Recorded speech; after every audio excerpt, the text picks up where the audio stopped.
All right, we've got a question. We've got the red hair, we've got the GCM, we've got a little bit of sunburn. I'll just show you how lean I am today. What's today's date? It's here in Adelaide, South Australia. It's a different time zone to where you are. It's March 17th. It's Wednesday. Let's have a look at the leanness. So you can see the body fat is quite low. Body fat's quite low. A lot of people might say, "Oh, you're looking too skinny." Look at that, and I get that. As a cyclist, though, low body fat, lightweight definitely helps. But you want to have power. You want to have power. You want to have good mood.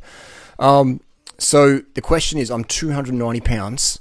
Why am I wearing a GCN hat in a wig? Why not? Why not match the redness there? This is a bit of sunburn. You can tell because underneath is whiteness. It's not full natty bra. High hematocrit, which I do have anyway. So we have a situation. 290 pounds. I'm in a pretty cool mood. When you can wear this stuff and not care, life gets easy. 290 pounds. The question is in my coaching group, the Durianrider.com coaching group. If you want every single question answered, I get a lot of questions, people, and I really, really appreciate it.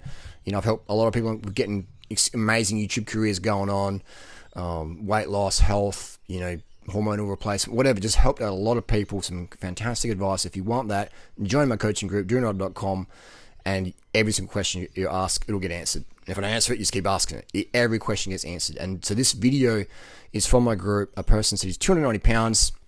He's just joined up. He wants to get lean and or lean out. 290 pounds. Big boy. Big boy. So what would I do if I was 290 pounds? All right. What would I do for 290 pounds? I'd do what I'm doing today. I would cut the fat, the dietary fat, as much as possible. When you have excess dietary fat, you create microvascular insufficiency of oxygen, which creates a hypoxia to the tissues. What does that mean in real world terms? It means the more fat you eat, the less oxygen can transfer around your body. The uptake, transfer, and delivery of oxygen to your cells is decreased, so you feel a bit like blah, blah, blah. I feel super manic right now because since end of October, I've really cut my dietary fat right back to probably 20-30 grams a day. You know, maybe sometimes a little bit more, but you know, and that's just stripped off the body fat from me. And people are, oh, you look starving, you look malnourished, but you know, my blood tests are fantastic. I feel amazing, and my performance is coming back up there. So that's just, you know, that's just what you do if you want to lose body fat. Stop eating the fat. All right. Now, again, I'll probably stop doing this and probably try and gain. Go up to over 80 kilos, which I've never done before in my life. But what I'll do to that, I will stop riding the bike, you know, as much as I do now. I don't do a lot of riding. You can tell my face. You know, I'm happy. I've got spirit. I've got zap in my step and my, you know, conversation skills. So if you go on Strava, you'll see all the training I do. Don't do a lot, especially for how lean I am. You know, look how lean I am. You know what I mean? I'm leaner than the vegan cyclist, and he trains the house down. But we eat a little bit different. He eats more fat than me, and he needs to because he's doing so much. You know, if I wanted to do more, I would need to eat more fat. Otherwise, like, there's no fat left in my body pretty much, you know. So that's not good if you're trying to do a high workload. I'm doing a very low workload. I'll get to this person's question in a second. I'm doing a very low workload at the moment. So it's okay for me to have really low body fat because I don't need to tap into reserves because my lifestyle is just so easy. You know what I mean? I get to just sit around all day, having sex with Natasha, riding bike if I do or don't. Yesterday I didn't. Today we're going to go to the city, which is a couple of k's out, and just, you know, I have I've created a very, very easy life for myself. So that's easy for me to maintain low body fat, okay, because I can just get as much rest and sleep as I want. But now if you've got kids and a job, then having really low body fat, not so good idea because your life is more full on. So you want to have a bit of reserves. Does that make sense? It's a bit like if all you have to do every day is afford rice, some water, fruit, and sugar, and your house is made out of sticks and a bit of plastic, it's okay if you've got $1 a day coming in. Now, what if you have 100 employees, kids, mortgage, bills, etc.? If you don't make, you know, a lot of money, enough money, your life's going to be like stressful. So my life, I've created a very, very easy life, very super easy, simple, eco sort of lifestyle, so I can run low body fat. Now this person's 290 pounds, they've got an excess body fat. So all they have to do is stop eating so much dietary fat and they will shrink down. I'm assuming they're around 6 foot, you know, I'm assuming that. Either way, they're going to drop to at least 180 pounds and then probably keep going down if they're around 6 foot tall. So there you go. That's the deal. And again, if I had never used any anabolic steroids, I'm about 71 kilos today. If I was full natty bra, I'd probably be like 62 kilos with this fitness level. So the steroids have added 10 kilos to my frame. You're like, 10 kilos? You look like a tapeworm with a 6-foot tapeworm with with the Crohn's or something. Like you don't, what? 10 kilos. So hormones determine your weight. Now, largely. And secondary, what you eat. So if you're eating a lot of fat, you're going to store that fat. Simple as that. Some people say, oh, you get lean if you take steroids and anabolics. No, you don't. Because if that was the case, the people who took the most anabolics, aka powerlifters, aka bodybuilders, would be the leanest. They wouldn't need to starve down hardcore, to get full shredded abs and stuff and take diuretics and just be like borderline passing out on stage. That's true if you know it. And just like, they could just take more juice. That's not how it works. Juice adds muscle, water retention, etc. So that's why they do all these other things, Lasix and sodium and potassium manipulation to suck out the water. And they feel absolutely terrible. The performance is very poor. So it's not steroids, people. All right, steroids make you weigh more, not less. They make you weigh more. Otherwise, look, a lot of noobs say that, oh, you take steroids, it's going to make you rip. No, it's not. Look at the dieting people do. They eat a bit of chicken, a bit of broccoli, a bit of rice, and they're miserable. They're moody. They're on phentermine, stims, coke, everything, Adderalls, just to try and add some energy, and their performance tanking, their mood's tanking, their libido's tanking. They're just like, ugh. They feel absolutely rubbish, but they might look fantastic. But you know what goes on behind the scenes. So just to let you know there, 290 pounds, what I would eat is white rice, white sugar, fruit, corn, baked potatoes, steamed potatoes, anything vegan, low fat, ideally under 3 grams of fat per 100 gram of sauce or whatever. The more militant you can be with fat intake, the faster you will lose body fat. And here's the thing, it's actually sustainable. Starving yourself, skipping meals, running on bulletproof coffee or doing the Joe Rogan nonsense is not sustainable. Well, I can get a bit of a head start, Holly, get a head start. You just do a bit of that and then go back to good thing. No. That's what causes people to go on 290 pounds because they do these yo-yo diets, man. And your thyroid crashes, your T3, T4 crash, and you feel like crap. Well, I can just take some then. No, well, why would you want to take something like that when you could just do it natty? Like, to take thyroid hormones or stims or whatever for energy when you could just do that natty, that's no point. I get it now, people taking anabolics to grow and get heavy. I get that. But to take thyroid and stuff, which you don't need, just because you're abusing your body with yo-yo diets, for me, it doesn't make any sense. Then all drugs have side effects. All drugs have consequence. Obviously, the more you take certain things, obviously, but why take something? Like, I only use stims if I've had a good night's sleep. And people are like, what? Yeah, why would you use stims if you're tired, man?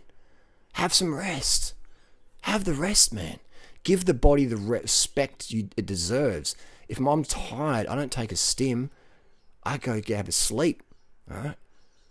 If I ever use stims for a time trial, I'll only use them on days where I wake up just ready to rip it up.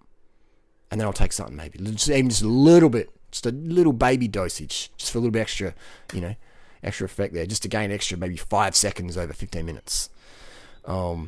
But otherwise, I just see people abusing stims, and you feel like crap. You feel like crap, and you need more the next day, and it's just like, it's crazy, man. And we're giving these kids in school all these stims, Adderalls and Cokes, and yes, it's not good for a child's brain development, in my opinion.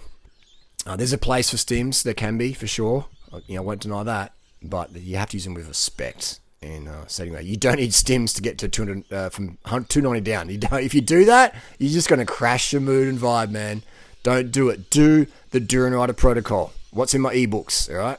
What's in my coaching group? White rice, sugar, fruit, corn. People say, that makes people obese. Durianrider, you're too skinny. I'm 44, man. You know what I mean? I don't even do any ab crunches or whatever. Look how lean I am. I've just been eating chocolate ice cream. Last night I had white rice, low fat, vegan chocolate ice cream, I should say. I normally go vanilla because I don't like too much caffeine, but I didn't have any left. And it's like the vascularity. Like low body fat. People say, you look good or you look bad. Whatever. I'm low body fat. Either way, no one can deny that my body fat is very, very low for someone who's 44. And if you look at it from 2011 or 2013 or 2014, etc., before you use anything, Still same low body fat. I'm just heavier. I've got more muscle. Still same low body fat, natty or not. Still same low body fat back in the day. Just I'm heavier, more muscle now. And my voice sounds a bit more masculine because of the anabolics, because of the manliness. People out there, like, why would you listen to Joe Rogan or Eric Berg, all these people out there who are just going to give you the worst advice ever, all right? Of course, I'm wearing a red rig and I look absolutely crazy, but look at my girlfriends over the years. Look at how lean I am. Look how much I get to eat. I don't have to starve. I'm not in a bad mood constantly. I have to put a shiny fake face. Hey, guys, Well, that sucks. Even me and Natasha, we look at each other sometimes. We're eating our food and we're like, imagine these people out there trying to get as lean as we are, and they're getting lied to and they're starving themselves. Imagine that. Imagine going on a date and with someone you're attracted to, there's chemistry, but you're so hungry you can't really enjoy it. Imagine laying in bed, your partner's horny as heck and you're like, oh, I could get into it, but I'm so hungry. I need I'm just so hungry. You know what I mean? Imagine that. Or you feel bloated because you're eating chicken, broccoli, and a little bit of rice, and you're not drinking too much water because you've got to strip down. And that's just common, man. Right? That's so common out this. It pains me. And then people have to take SSRI medications. The amount of young people I know personally and online who take SSRI meds, it's deplorable. It makes me feel sad, man. It's just because they're not having enough carbohydrate, and then they're getting anxious about all this stuff and comparing themselves on social media, and they're just blowing things up in the head. The more carbs you eat, the better your head is. I'm not talking Mars bars and fatty stuff. I'm talking low-fat carbs. People are like, I eat donuts and I got fat. Donuts are 50% calories from fat. If your diet is 50% calories from fat, your body fat, what's it going to be? It's going to be 50% calories from fat. And there's a lot of people I walk around the street. Body fat is 50% calories from fat. Doesn't make them bad people. It's just a bad choice. If your goal is to have 5% body fat, why are you going to eat something that's 50% body fat? It's going to convert to that. The fat you eat is the fat you wear. The fat you don't eat is the fat you don't wear. So people out there, you just have to stay dedicated, man. I became a really good cyclist, from what I reckoned, from zero. I was like not the star athlete at school. I wasn't, I know some 14-year-old kids out there who are freaks, man. And good on them. Lucky them. They've put in the work. They've got great genetics. They've got great family support, etc. I wasn't one of those kids. I was like one of the unfittest kids in school in cycling and running. I had a lot of passion for it though, and eventually I started to work out, oh wow, carbs, glucose-derived ATP, reduce the intravascular, the microvascular hypoxia by decreasing your fat intake. Okay, that makes sense. Red blood cells, what boosts that? B12 injections. Okay, natty, yes, we can do that. Sugar, muscle glycogen. Okay, let's go with there. Cadence, spinning, power meters, early nights. Okay, wow. Pacing yourself, Strava. Cracking the code of what performance cycling and running can be like. So I wasn't the star kid at school. I'm not just relying on good genetics. I've got the worst genetics. I'm grateful. I shouldn't say the worst genetics. I don't have the optimized genetics for cardio sport. I didn't have, if you're a gun at 15, you're set for life pretty much. And if you're not, it's going to be a lot harder for you to get up there compared. But anyway, better late than never. I'm just saying that my program works because it's based on thousands and thousands of people out there getting insane results, and it's not just weight loss, it's your whole life, man. What good is it if you got abs or muscle definition or whatever, if you're lean, or it doesn't matter how much money you're making if you're not enjoying your life, man, because you got full of anxiety, full of depression, full of guilt because you're like, oh, carbs are bad, I can't eat them, blah blah blah, and or your colon's full of meat and you got high blood pressure and excess heart disease and stuff like that. What good is that, man? What good is that? Right, so just stay true to my protocols. It sounds very cultish and etc., but I'm just saying, if you want a red wig, get a red wig, man. If you want to be lean as me, do what I'm doing. It'll work. Harley, you're exercising a lot. No, it doesn't matter, man. I hardly train compared to guys as my fitness level or as low body fat as me, because they eat so much fat. They eat too much fat. They've got to train, but they've got to burn it all off. I'm like, you're doing 10 hours a week training. You could have the same results on 3 hours a week training, but you have to do 7 hours a week extra training because you're eating so much fat. You're eating your milks and your bacons and your oils. Yeah, I understand. You got to do extra 7 hours a week training to burn that fat off. I don't. That's why I don't ride that much. I just do performance miles or commute miles. I don't have to do junk miles to burn off all this fat because I'm not eating all that fat. It'd be like as simple as that. So again, don't mean to be arrogant or condescending or come across like a douchebag. I know I do often. But my goal is to sincerely help people, man. Like, this is the path. And this is not really my path. Maybe I've like stolen bits from here and there and I put it all together, and I'm the only person doing that. But all what I say about nutrition is all backed by medical science, and logic here. You always got to cross-reference logic. The fat you eat, the fat you wear. Dietary fat inhibits, microvascular sensitivity in the cells of getting oxygen uptake, transfer, delivery. It inhibits insulin sensitivity. The more fat you eat, the more you're going to fail a glucose tolerance test. That's why people who do keto diet or high-fat, low-carb diet, they go, well, my blood sugar's come back down. Great. No, because you still have insulin resistance, proven by the fact that you could not eat carbs for an entire year, just eat fats and be just feeling like absolute terror, and do a glucose tolerance test, and you would fail. You would fail that miserably because you're still insulin resistant. You're still insulin resistant, even though you haven't eaten carbs for over a year.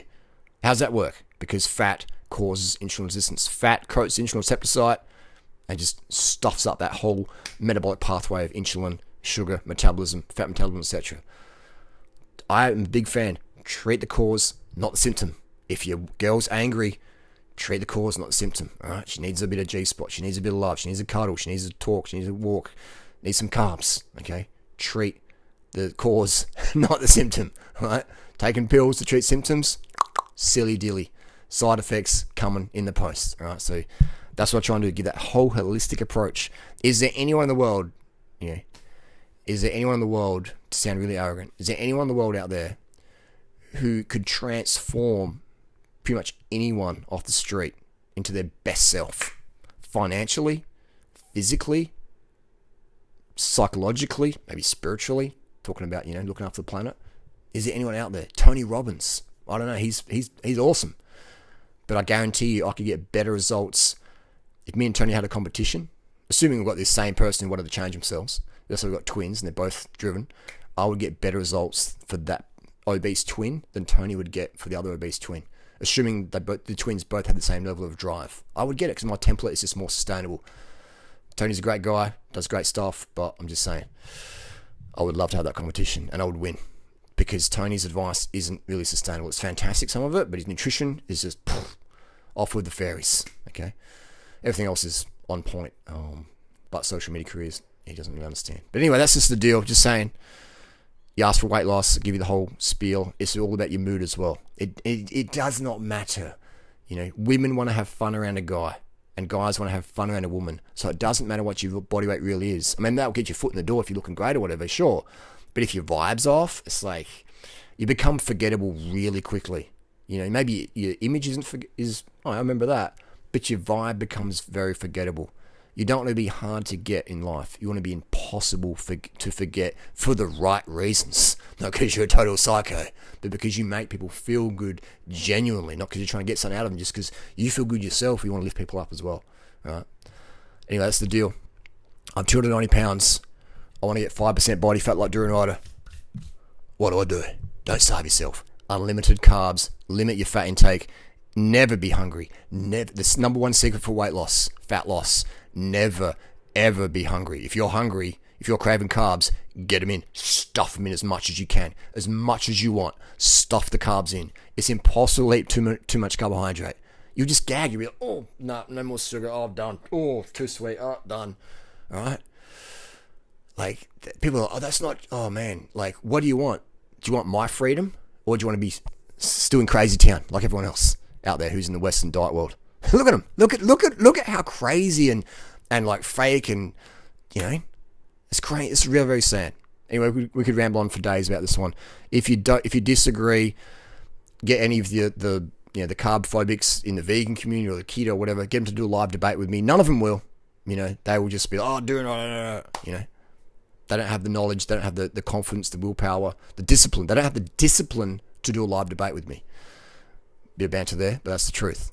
Carb up, and I don't really care what people think of me. I just want you to have the quality of life that you deserve and that I experience. All right? I'm not trying to be your friend, so I don't care if you're offended. I'm just trying to tell people what has changed my life. Because the people in my life that helped me the most weren't the people who cared about my feelings. They weren't fake and shiny and, hey, Harley. They just said, Harley, This is the truth, bro. This is what you're doing. This is where you want to be. What are you going to do to fill the gap? What are you going to do, bro? What are you going to do? And I was crying. I was like, oh, you're such an asshole, blah, blah, blah. But it was honest what they're saying. And they're the people who really helped me in my life, okay? So again, not here to be your friend. Just here to give you the absolute truth. And if we're friends, that's a bonus. But otherwise, I'm here. Truth first, friendship second.